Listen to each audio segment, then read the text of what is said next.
Welcome, everybody, to the Natural Born Hunter podcast, brought to you by Mountain Ops. Mountain Ops is a fine sponsor of this show, and they make great products, and they're great people. If you would like to get 20% off your next purchase of Mountain Ops, enter the code NBH20 at checkout, and boom, got yourself 20% off. Also, if you are interested in a nice pair of Maven binoculars, one of the best pairs of binoculars you can get for the price. Check them out. Totally customizable. And when you enter the code NBHGIFT at checkout, you'll get yourself some free Maven swag. So check them both out. They're great people, great guys running both companies. I can't say enough about them. Without further ado, here's the show. Welcome back, everybody, as we continue our mini series on the Trained Hunt Challenge. And today we have Jesse Wise, who is going to be the director for the Oregon Trained to Hunt Challenge as well as the Reno, Nevada Trained to Hunt Challenge. Welcome to the show, Jesse. Thanks, Will. Thanks for having me. So, man, you got to be pretty stoked. You got the lead off event this year down in Nevada, first time there. What can athletes expect heading in? Man, it's been a heck of a time, coordinating everything. But I got some good guys down there, Dave Baronio and Mike Iazzi from Cabela's, and Cabela's is the main sponsor down there this year. So, and it's the first event, of the Train to Hunt series and the first event in Nevada. So, but what you can expect is we're kind of, going off of the like social aspect of Train to Hunt.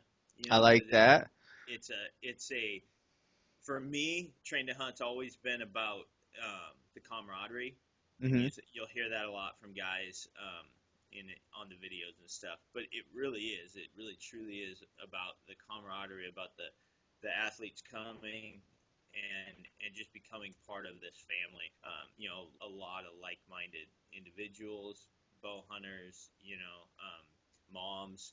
You know, I drug my wife into it and got her shooting and running and everything. So they can come and expect. We're starting it off with a Friday night at Cabela's at 5 p.m. We're having a pre-party and hors d'oeuvres and come and meet people. And Tim Burnett from Solo Hunter is going to be there hanging out, and Kenton and I and my whole family's coming down. So, and also Trevor Niestrath, the men's open champion from last year, is going to be down there competing actually, and he'll be there along with a bunch of other cool people. Very cool, man. Sounds like you got quite an event to kick off the season. Yeah, it should be fun, man. I'm chomping at the bit right now, man, to get down there. We got 3 weeks out until I leave to get down there and set it up. So yeah, I'm excited. Wow, it's only 3 weeks away, man. It's only 3 freaking weeks away, man. It's crazy. Jeez, time goes by fast, doesn't It it? it way too fast, way too fast. So, what can people expect from the venue and course? Well, the course is going to be held out at Wise Ranch. Brandon Wise, a guy down there that owns, and I'm not related to him, so, but he owns some property. Mike Ozzie down at Cabela's knew him, and so he said, "Yeah, go for it. We'll throw it up there." And so it's gonna be it's like right above kind of in between Carson City and Reno, up in the hills, up above Lake Tahoe. So there'll be some elevation going on, and I'm not really sure what the elevation is. I guess you go look it up, but the just I mean, it's just gonna be. I've seen the pictures of the property. I haven't been on it yet, but it's going to be. I mean, we want to start it off right. So we'll Heck see. yeah. You can't really tell really how you're going to set it up until you get there. So Kenton and I are going to get there on Thursday and feel the property out and go from there. But there's going to be a lot of energy, a lot of good people running it, and I mean, the national champion, men's open national champion is going to be down there. Dave Baronio from Outback Outdoors is going to be running it. I don't think Tim Burnett's going to run because he doesn't like to run. I've heard, but Yeah, you know, I don't blame him, man. I don't blame him. how are you doing, by the way, as far as running? So much running, so much. I did another 8 miles, I think, tonight. Just trying to get. I'd like to get mid 40 miles ish this week. That's the goal. Nice. Last week I got 46 in, so I'd like to get around there, maybe up, maybe one of these weeks because I only got 2 weeks left of this part of the program, and maybe either this week or next week I'm actually gonna try to hit the 50 mark. Just really Wow. go for it. But it's funny, man, because now I look at like 6 miles and under as like a light snack, and eight Yeah. miles is like to me a good run. 10 miles, I'm still feeling it after that 8 mile mark. My body's like, hey, what are we doing here? Yeah. Maybe you should stop, Yeah, yeah, exactly. But it's cool, man. It's cool to do something. It's easily my biggest weakness has been endurance and running, so it's very cool to be doing it. My coach has me using a metronome, Okay. so I have my pacing for my steps down. Gotcha. Yeah, that's pretty interesting. I've never used that before, and I think it's really improved my running. He said before I was a slow plotter, which I don't think is a good description for somebody who's running, to be honest. No, it's not. That's probably me too, man. Yeah, you know the Uh, pain, right? oh, dude, that's my that's my weakness is running. Yeah, right. So I'm slow. I take too, I don't take enough steps, I guess, and I was way heavy in my heels. So Okay. that's changed, and it's funny because in the beginning, getting into it, my feet would hurt and my legs would hurt a lot. Like not a lot, like hurt, but just be sore and really tired. Now, Probably low back too. no, never the lower back really. I think that was good from doing the CrossFit, good going in. But like other than things getting tight and after like a 10-mile run, just like maybe a little knee soreness Yeah. from beating it out there, I feel great. So that's pretty interesting. My hardest problem now is keeping up water wise and food wise. Yeah. Because when you're burning that many calories, because I'm also doing workouts Monday, Wednesday, Saturday, it's hard for me to get uh, that much food in. Yeah. And sometimes you don't feel hungry. You know what I mean? Like you can work your butt off, and you get back, and you're like, I'm not that hungry. It's Yeah. weird. Yeah. I never feel hungry after a workout until like an hour and a half, 2 hours after. Yeah, I know exactly what you mean. I have to force myself to consume food now after workouts. Yeah. My wife will be like, "Did you eat your breakfasts?" And I'm like, "Yeah." She's like, "You didn't eat one of them." And I'm like, "I know, but I got caught up working and the stuff." And she's like, "Listen, you got to keep on it." And I'm like, "Yeah, I know, but it's tough, you know? It's tough. I mean, these are just excuses. I got to kick my ass into gear, get Yeah. it done." But what would you recommend people out there going in from your experience they should work on? What are the biggest things you would put your time and energy into? Man, I mean, you can't ever go wrong with shooting. I mean, just working on your your shooting anchor points. Getting your muscle memory into shape with your bow, because there's nothing that goes out faster than when you are just your heart rate is skyrocketed, and then you try to sit there and hold on an animal, on a target.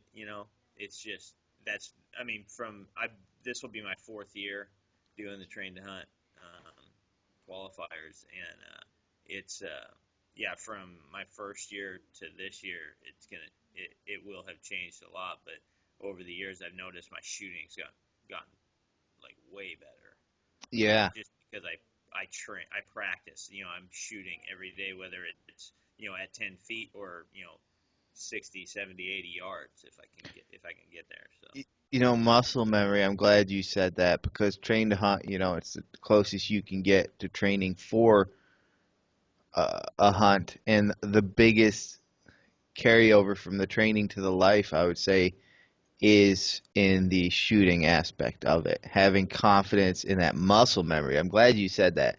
That muscle memory, that will take over for you if you have trained it. When your mind's going a million miles an hour and so is your heart, your body can carry you through the shot. yeah, You don't yeah, train it though. no, What are you how would pulling you on? know? Yeah, exactly. And I've watched guys, pretty fit guys too.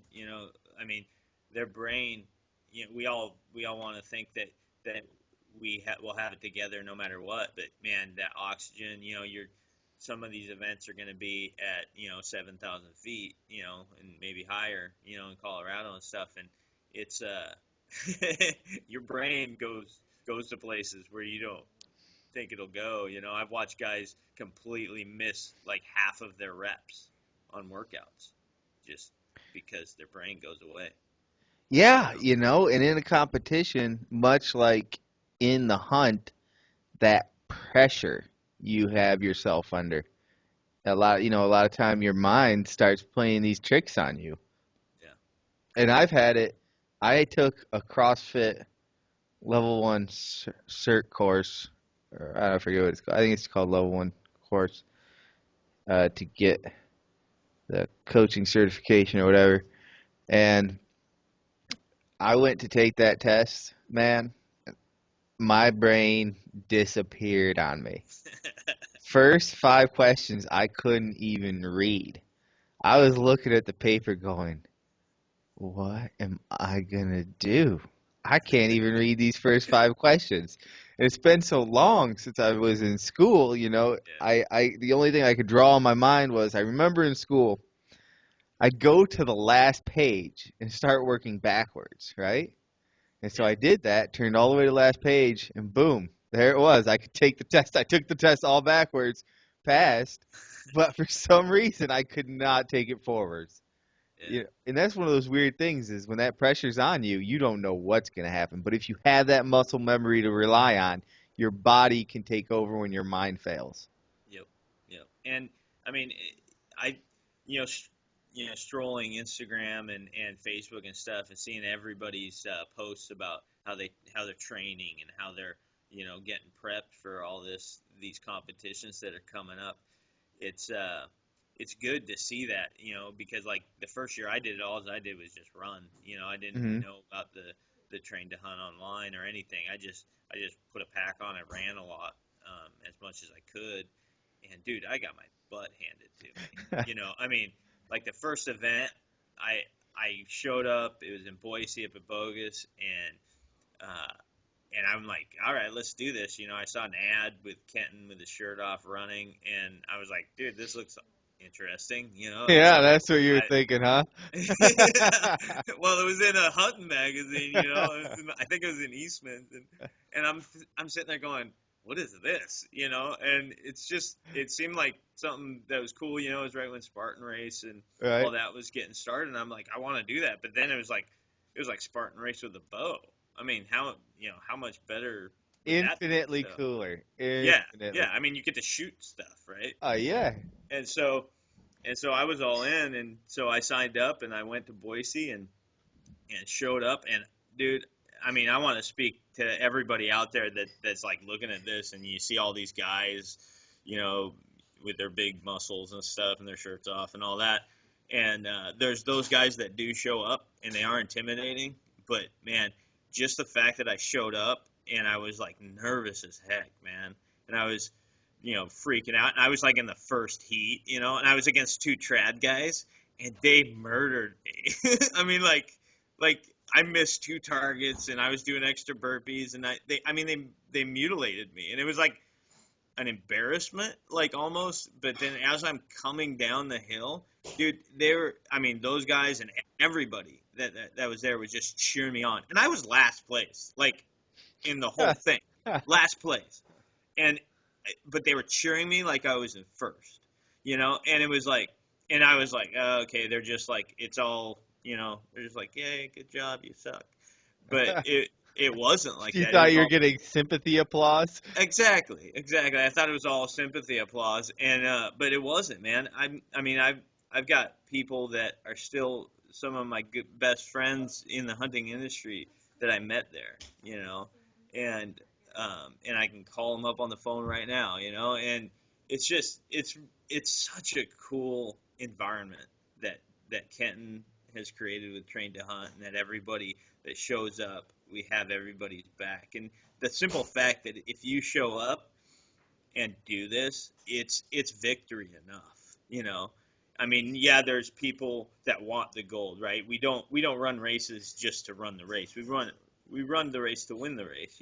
But in the end, the the the gold is the fact that you are now connected with a bunch of people that have your back, and that you get, you know, um, I've gotten so many different, just like connections with hunts, and with people just, giving me pointers on how to shoot better, or how to stalk better, or how to, what I need to do for elk, or what I need to do for mule deer.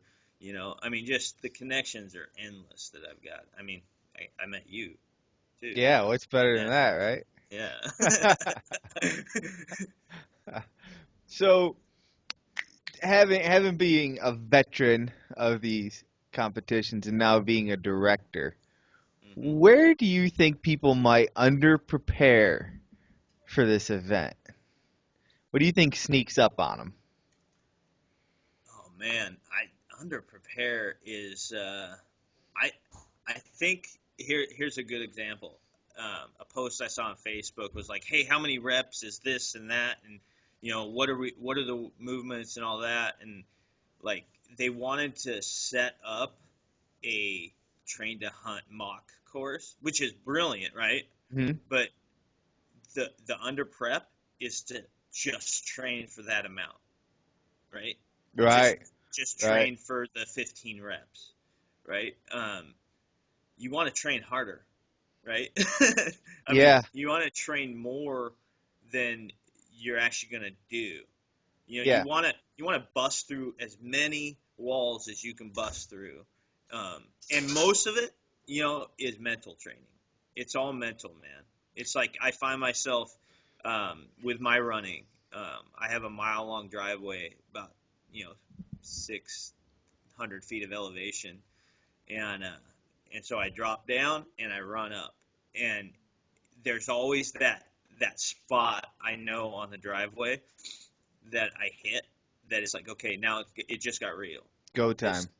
this just got real. It's like my lungs are burning, my legs are saying, walk it off, dude, and I'm saying, no, I want to run it, And right? I you're want to like, run no, uphill. it's time to grab the other gear, put this Yeah, baby in turbo.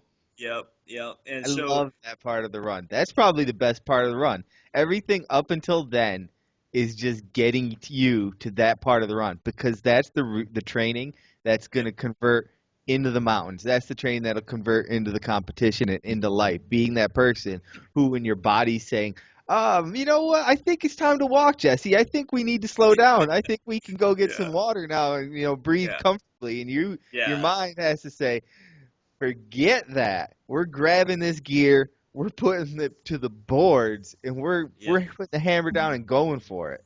Yeah, and I mean, that's it right there. It's that mental training. I mean, while you're physically training, you're just busting your mind through into places that you haven't been before, and then when you get there, train to hunt trains you to be able to perform that shot ethically on that animal that you just chased down. That's the thing. You go do runs like that or training like that every day. You're practicing not giving up every day. You're practicing working through discomfort every day. Yep. You're practicing, hardening your resolve. And that's the things you really don't think about when you're doing these physical training or some of this, even the archery side of the training. Yeah. You Yeah. And it all, I mean, it all kind of meshes in there together if you're training like that. And I think another mistake that people make is they just go for a run, like I did the first year. I just ran. I never ran and then shot. You know what I mean? So I never shot with an elevated heart rate, and that's the other mistake is don't put your bow down. Run with your bow. Yeah, get used to it. Get Yep. used to everything you're going to have to do in competition. Yep. What's your favorite part of a train to hunt event? Oh, by far the people, man, just hanging out and John with people and meeting new people and meeting old, and seeing old friends. I mean, like the camaraderie part, man, is the best part for me. There's a lot of weirdos though, right? No, I'm just Well, kidding. you myself, myself will be leading that charge. No, man. Everybody that shows up is pretty cool, man. And the people that show up that aren't that cool or that are just, cocky as heck and wanna prove something, they don't stick around very long. I don't think that cockiness lasts. I don't know. Maybe it does last that long. Maybe I haven't met enough people. I Yeah. I don't know if that cockiness can last that long in that environment because it can become such a humbling environment so quickly. Yeah. Yeah, it is. It is. It totally is. And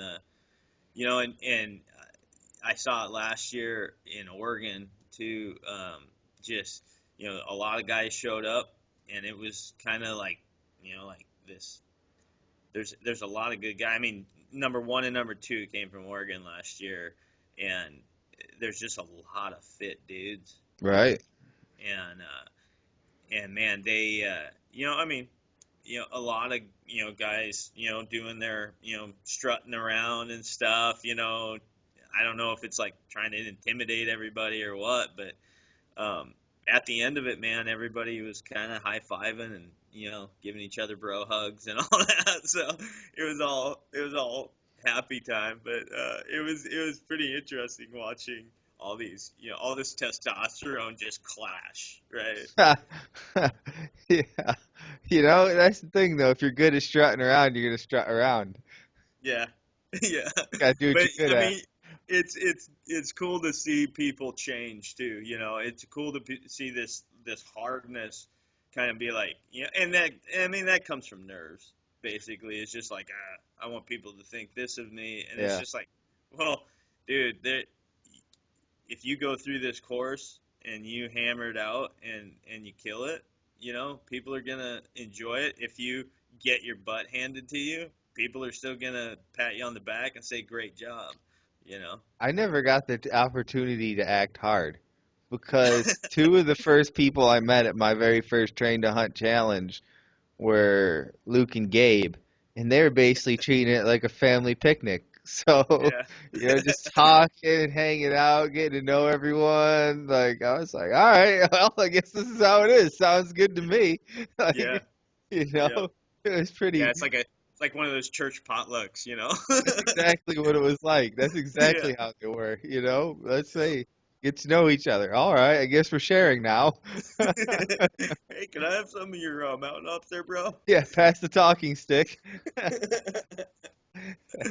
Yeah, Yeah. man, they are just wonderful challenges. I'm stoked for the one in PA here.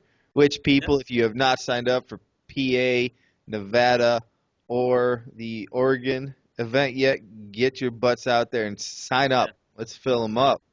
And, Nevada's coming up, man. and that's the thing. You want to surround yourself with these great people, this great energy, this great vibe. I read a statistic that you're most like the five people you hang out with the most. They rub off on you the most, and those are the attributes you pick up. So why not surround yourself with just as many great, hardworking, awesome, motivated people as you can? And that's who Train to Hunt's attracting. Yep. Yep. Yeah, it's awesome, man. Oh, and also I want to touch base before we end this thing. But in Oregon, I'm just trying to take train to hunt social level to the next level, I like right? that. I like that. So, um, this year in Oregon, I got if you can see the shirt, Jimmy Herman. Jamie Herman. So tentatively, if he can get away from Carrie Underwood for a little bit, he said he would come out to Oregon, and we're gonna have a pre-party in Oregon as well. And Jimmy Herman might just twang on a guitar a little bit, Fiddle. sing some Fiddle songs, player, right? fiddle. Yeah, well, guitar, fiddle, whatever, I man. love the fiddle. He's an epic musician, man. Yeah. Oh, I So love me I'm some looking fiddle. forward to that. So he's coming out to Oregon, and yeah, we're just gonna have a good time, man. That's awesome. Now, I mean, he's welcome to come to Pennsylvania if you would like. I'll just throw that out. Oh, it's a little closer to Tennessee, where I believe he's from, than Oregon. Yeah. I'll have to ask you afterwards how you pulled that off because I can't even get him on our podcast. Well, I don't know. Maybe I'm just lucky. I know. You know what? I'll put you in charge. Get him on the Natural Born Hunter podcast because we will love to have him. Okay. Did I ask I'll you if he's contact going to you. compete He is actually gonna compete in Oregon? in Oregon. Why is he going all the way to Oregon? PA is so much closer. Dude, look at this face, man. That is a That's good looking face. I'm not going to lie to you. That is a very attractive face for everyone out there hearing this and not watching it on YouTube. Jesse James Wise is a handsome fellow. And I mean that in the most heterosexual way one man could say it to another man. yeah, yeah. People would be like, no, because they see my wife and they go, "How the hell did he pull that one off?" I'm not saying I thought that out loud, but maybe yeah, silently to myself, yeah. which is less, I guess, mean. No, dude, it's all good. I know. We all married up, right? Oh, definitely, definitely. That's the one thing about hunters. We're good at hunting. We're good at what we Yeah. do. We all you get better than you deserve. Yep. Yep. For sure. Although I don't know if there's a woman bad enough out there for what I deserve. So rapid fire real quick before we Okay. wrap this thing up. Words of wisdom. Jesse Wise, words of wisdoms for anyone out there who has not done an event and is thinking about doing it. Yeah. Words of wisdom would be first things first, man. If you are of any shape, size, doesn't matter, man. Get out and do it. Just get off the couch, um, just do something, right? So just come out. If you are way too intimidated or think that you cannot do this, you can volunteer to, to just judge. And that's one that gets you out there, that gets you around. I've seen it happen where guys will come out, volunteer, and then they're signing up for the next event or next year's event. And this year, we've made it so that every volunteer that shows up in an event to volunteer gets a free entry into this year's another qualifier for this year. That's So, awesome. I mean, yeah, I mean it's a free $100, man. Can't You beat just gotta that. I no, like you free just gotta money. come out and volunteer and help out and count reps or get the scorecards done and all that. So yeah, it'll be awesome. Just get your butt out to an event and experience it. Heck yeah. All right, man. Let's hear it. Event, dates, and locations. Go. Okay, so all of them, Two of them. The two two of you're them. doing. Okay, the two I'm doing. Nevada at Wise Ranch down out of Carson City in Reno area, April 23rd Area and 24th. 51. Area 51, Sorry. Yeah, you'll have to give the Nevada. dates again. I stepped on you. So Nevada is April 23rd and 24th. We're going down there. The pre-party at Cabela's starts at 5 p.m. on the 22nd. Um, July 9th and 10th at Cascadian Bowman outside of Eugene, Oregon. And the pre-party will be most likely on the Friday night before that. So on the 8th. Man, we're running pre-party on pre-party. Well, you got to do what you got to do, man. I agree. I like these ideas. These are great ideas. I figure, there's a lot of people that are hanging around talking and stuff, and I just want to get the conversations started before the event so that they can get into the meat of the conversations at There the you event. go. I like that. I like, man, you're just a regular social primer. You're like hosting Southern Cotillions and stuff out there at your events. Is there a dress code? No, man, no. I mean, clothes, but But you can wear clothes. Please I'm wear wearing clothing. clothes. And PA is clothing optional. That's how we roll. No, Well, it is no shirt, Eugene. It is Eugene, Oregon, man. I'm not. It's like the hippie capital of Oregon, so no shirts, no shoes, no problems, brother. no problem.